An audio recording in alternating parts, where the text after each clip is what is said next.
a school does not want to admit me because I'm Asian American, then there's not much I can do about that because it's a part of me that I just can't get rid of. Some of y'all just learned the hard way. You were not the competition. A lot of people really thought getting rid of affirmative action was going to give them more opportunities. If you move more black people out of the way, suddenly you the next person in line. No, that's not how this works. What you fail to understand is this. Black Americans weren't just in the race. We were the ones fighting to make sure that the race was fair in the first place. That wasn't competition. That was infrastructure. It's like seeing somebody hold a ladder steady and you kick it thinking you about to climb faster. Now the ladder gone and everybody on the ground. And here's the part that really stings. You thought removing black people would make all this easier. All it did was show you they weren't holding you back. They just weren't planning to let you in either. So I want to ask y'all, do you think this was a miscalculation by people who wanted to get rid of this? And now they're waking up to realizing who was actually on their side? Because I know I don't think folks are waking up at all. And if anything, they're still confused about how come I didn't get in? Asian Americans did not dismantle affirmative action. The answer is in the lawsuit. Students for Fair Admissions versus Harvard. Students for Fair Admissions is a conservative group that was founded by Edward J. Bloom. You might be wondering, who is this white man? This white man is literally the man who died on the Hill saying that he was going to destroy affirmative action no matter what. He already tried with a white girl before, that didn't work.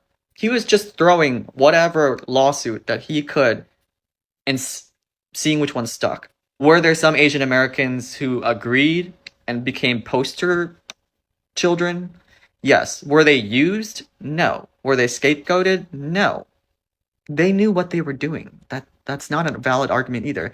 He says it himself. Before he's come at me and say I'm anti-Semitic, he said it himself that the reason why he formed these beliefs is because of the anti-Semitic discrimination his family experienced during his youth. Did he need Asian Americans? No.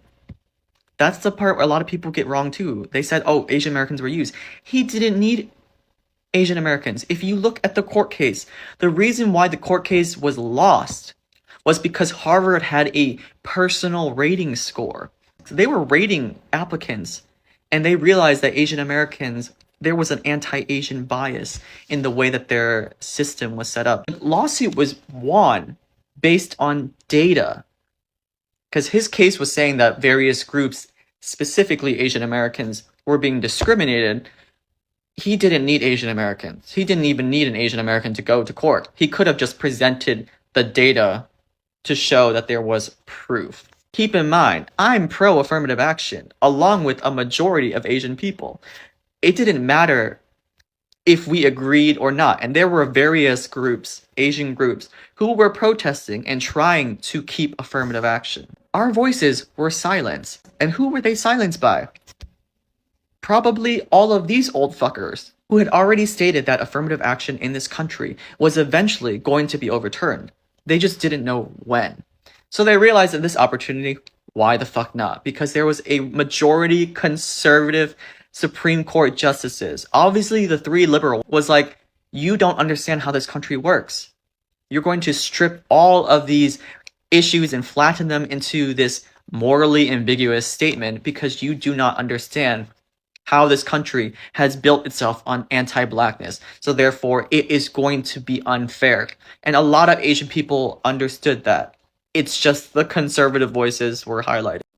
Welcome everyone to The Voice of the Voiceless, the channel where we speak for the people many people refuse to hear, where we talk about black communities, how black people are treated in society, and how the systems around us affect our lives every single day. If this is your first time here, you're welcome. And if you have not subscribed yet, please subscribe now, because on this channel, we will keep bringing you updates about everything concerning black communities, our struggles, our progress, our rights, our history, and the way society keeps trying to silence our voice. You will not want to miss what's coming because today's topic is very serious. Today, we're talking about affirmative action, Asian Americans, black people, college admissions, and the big lesson many people are now learning the hard way. So, let me ask you this question at the beginning. When a policy was created to help fight the effects of racism, was it wise for some minority groups to help destroy it? thinking it would only affect Black people? I want you to answer that in the comment section, because this is where the whole conversation begins. For years, affirmative action was attacked by people who claimed it was unfair. They said it helped Black students and other minority students too much. They said it stopped certain Asian American students from entering top schools. They said admissions should be based only on merit, grades, and test scores. But many Black people warned that this argument was too simple. Black people warned that affirmative action was not the real enemy. Racism was the enemy. The old system of privilege was the enemy. Legacy admissions, family connections, wealth, private school advantage, expensive tutors, and powerful networks were the real things shaping who got into elite schools. But instead of fighting these deeper problems, some people focused their anger on affirmative action. They believed that if Black students were moved out of the way, then more seats would be open for them. But now, many people are looking at the results and asking a painful question. Did removing affirmative action really help the people who fought against it, or did it simply protect the people who were already at the top? That is the uncomfortable part. Some Asian Americans thought Black people were their competition, but Black people were not the real wall blocking the door. Black people were among the people fighting to make the door fair in the first place. It is like seeing someone holding a ladder steady and then kicking that person away because you think they're slowing you down. But once they're gone, the ladder falls and everybody's left on the ground. That is the lesson many people are learning now. The fight against affirmative action was sold as fairness, but the deeper results may be that schools and powerful institutions can now hide even more behind race-neutral language while still protecting privilege. And this is why many Black voices are saying, "We warned you." Black people want that if one civil rights tool is destroyed, the damage will not stop with Black people. Once the system is allowed to remove protections for one group, other groups can also be affected. Today, it is Black students. Tomorrow, it can be Asian students, Latino students, poor white students, immigrants, women, disabled students, and anyone who does not come from power, money, and old family connections. Well, would you look at this? In 2018, the DOJ sided with Asian American students in affirmative action suit against Harvard University. But you know what they were really against? They were against affirmative action because it was discrimination to them. Well, they got what they wanted. The Supreme Court gutted affirmative action, effectively ending race-conscious admissions. And then I wake up this morning to breaking news about a Google engineer that was rejected by 16 colleges, hired by Google, but rejected by 16 colleges, that uses AI to sue universities for racial discrimination. Listen to me now. Asian Americans have been used to make the case against affirmative action. Used because it only was a matter of time until they realized that affirmative action actually benefited them, and that, in fact, they should have been allies with the people who supported affirmative action. Instead, they were out there, not all of them, some of them were out there picketing, referencing Martin Luther King Jr. to share that they had a dream and they wanted no more racial stereotyping.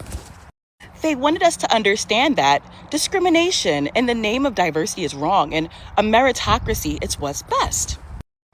Now that this is making headlines all over again, especially these type of headlines, one would think that, oh my God, he's using AI to sue. This is not just about AI, y'all. This is about affirmative action, the affirmative action that was picketed against, that people only thought benefited Black people, that truly benefited everyone.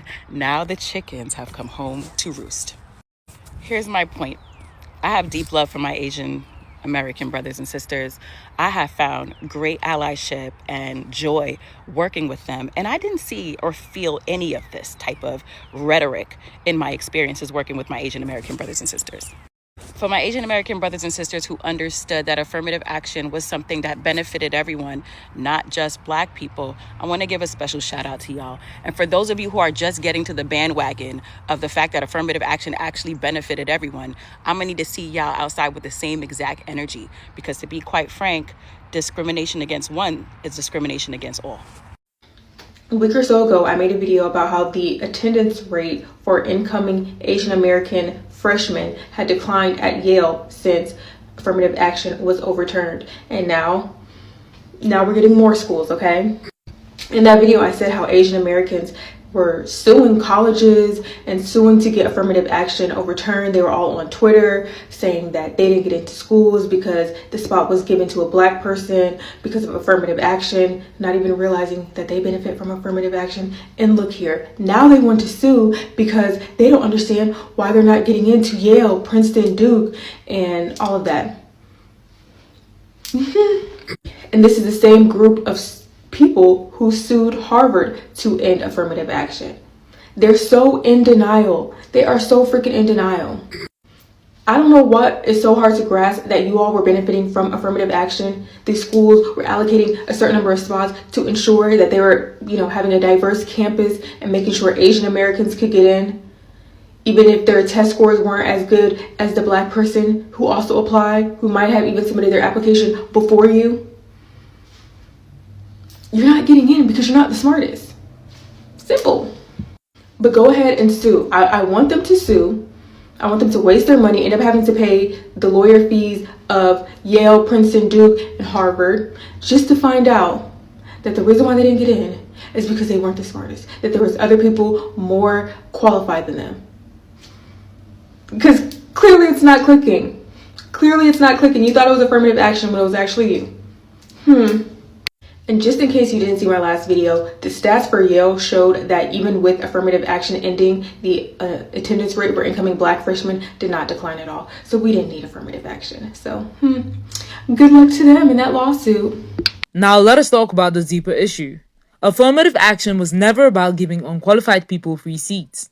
That is one of the biggest lies people were told. It was not about taking a student who could not do the work and forcing schools to accept them. It was about looking at the whole person and understanding the obstacles they had to overcome. Because two students can have the same grade, but their journeys may be very different. One student may come from a rich family, attend a top private school, have SAT tutors, college advisors, a quiet home, educated parents, and family friends connected to universities. Another student might come from a poor area, attend an unfunded school, work after class, help raise siblings, deal with violence in the neighborhood, and still manage to get strong grades. If both students reach the same level, should the school not be allowed to consider the fact that one of them climbed a much harder road? That was the idea behind affirmative action. It allowed schools to consider race as part of a wider story, because racism did not harm people in a race-neutral way. Racism targeted black people directly.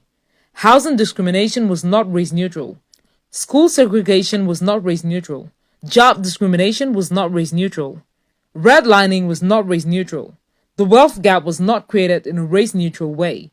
So, when people say the solution must be race-neutral, black people respond by saying, how can race-neutral medicine heal a race-specific wound? If the harm was targeted, the repair must also understand the target. That does not mean every program must ignore everyone else. It means the system must be honest about who was harmed and how. The transcript also talks about Clarence Thomas and others who benefited from civil rights policies and then later worked against those same policies. This is why some people say representation without advocacy is just decoration. Having a black face in a high place does not always mean black people are being represented. A person can come from a community and still help destroy the protections that helped that community. That is why the old saying says, all skinfolk are not kinfolk. The message is not that every person must think the same way because of race. No. The message is that we must judge people by what they do with power. Did they use power to open doors, or did they use power to close doors behind them? That is the question. And when some Asian American groups were used as the face of the fight against affirmative action, many black people and even Asian Americans warned that this was a trap. Not all Asian Americans were against affirmative action. Many understood that the same system that once excluded Asian immigrants could also use Asian Americans as a tool against black people, and they turn around and ignore Asian Americans too. That is why some Asian voices in the same transcript are angry. They're saying, we were used. They're saying this was never really about helping Asian students. It was about using the image of Asian success to attack programs connected to black progress. This is called the model minority trap. It tells Asian Americans, you are the good minority. You worked hard, you do not complain, you earned your place. Then it turns around and uses that story to attack black people by saying, if Asians can succeed, why can't black people? But that argument ignores history. It ignores slavery. It ignores Jim Crow. It ignores segregated schools. It ignores housing discrimination. It ignores the wealth gap.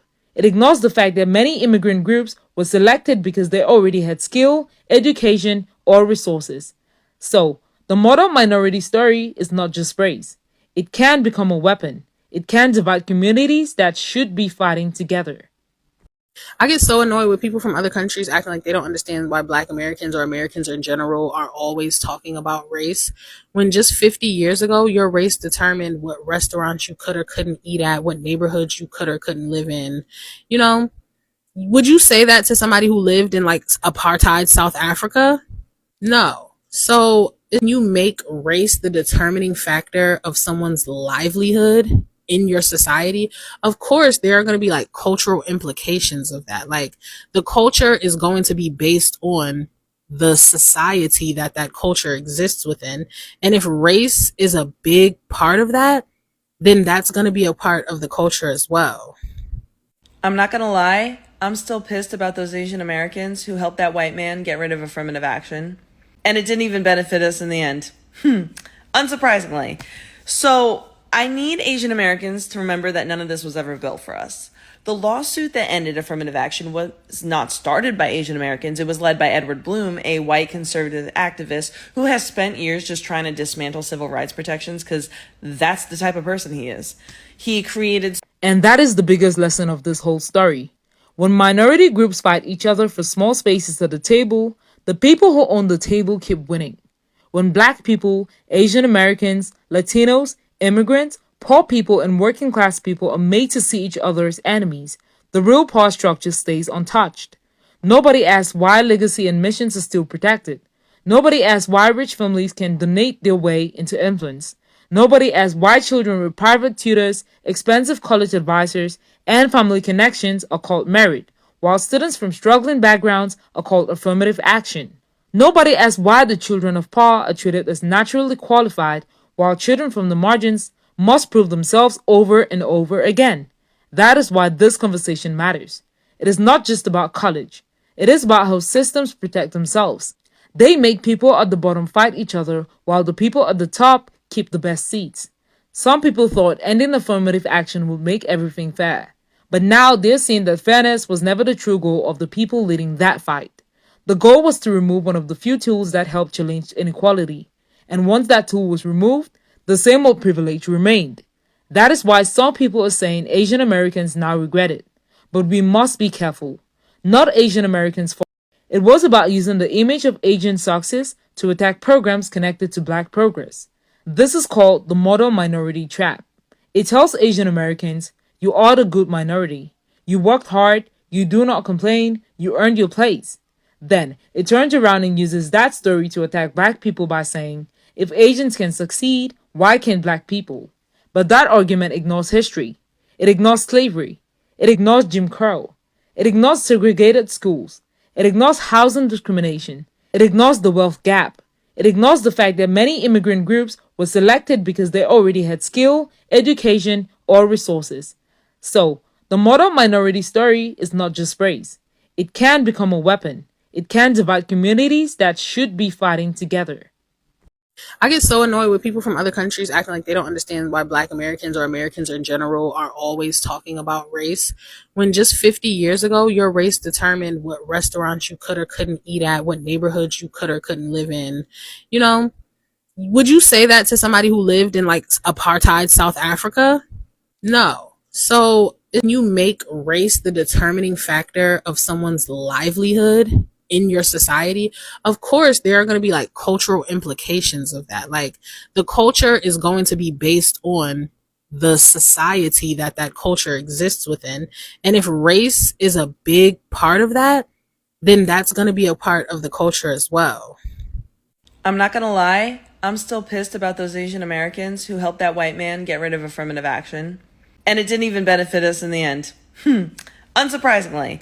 So, I need Asian Americans to remember that none of this was ever built for us. The lawsuit that ended affirmative action was not started by Asian Americans. It was led by Edward Bloom, a white conservative activist who has spent years just trying to dismantle civil rights protections because that's the type of person he is. He created... And that is the biggest lesson of this whole story. When minority groups fight each other for small spaces at the table, the people who own the table keep winning. When Black people, Asian Americans, Latinos, immigrants, poor people, and working class people are made to see each other as enemies, the real power structure stays untouched. Nobody asks why legacy and missions are still protected. Nobody asks why rich families can donate their way into influence. Nobody asks why children with private tutors, expensive college advisors, and family connections are called merit, while students from struggling backgrounds are called affirmative action. Nobody asks why the children of poor are treated as naturally qualified, while children from the margins must prove themselves over and over again. That is why this conversation matters. It is not just about college. It is about how systems protect themselves. They make people at the bottom fight each other, while the people at the top keep the best seats. Some people thought ending affirmative action would make everything fair. But now they're seeing that fairness was never the true goal of the people leading that fight. The goal was to remove one of the few tools that help challenge inequality. And once that tool was removed, the same old privilege remained. That is why some people are saying Asian Americans now regret it. But we must be careful. Not Asian Americans fought against affirmative action, and not all Asian Americans regret anything. The real point is that those who supported ending it because they thought it would help them may now be seeing that Black people were not the problem. Affirmative action was not the problem. The problem was a system that still loves money, power, legacy, and access more than real fairness. So, what should Black people take from this? First, we must understand our history. We must know why civil rights policies were created. We must not allow people to tell us that programs meant to repair harm are the same as discrimination.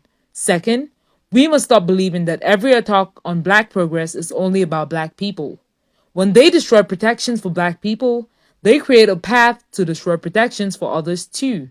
Third, we must build stronger alliances, but those alliances must be based on truth. Solidarity cannot mean silence. Solidarity means telling each other the truth, even when it is uncomfortable. Asian Americans who understand this must speak up. Black people must also stay alert.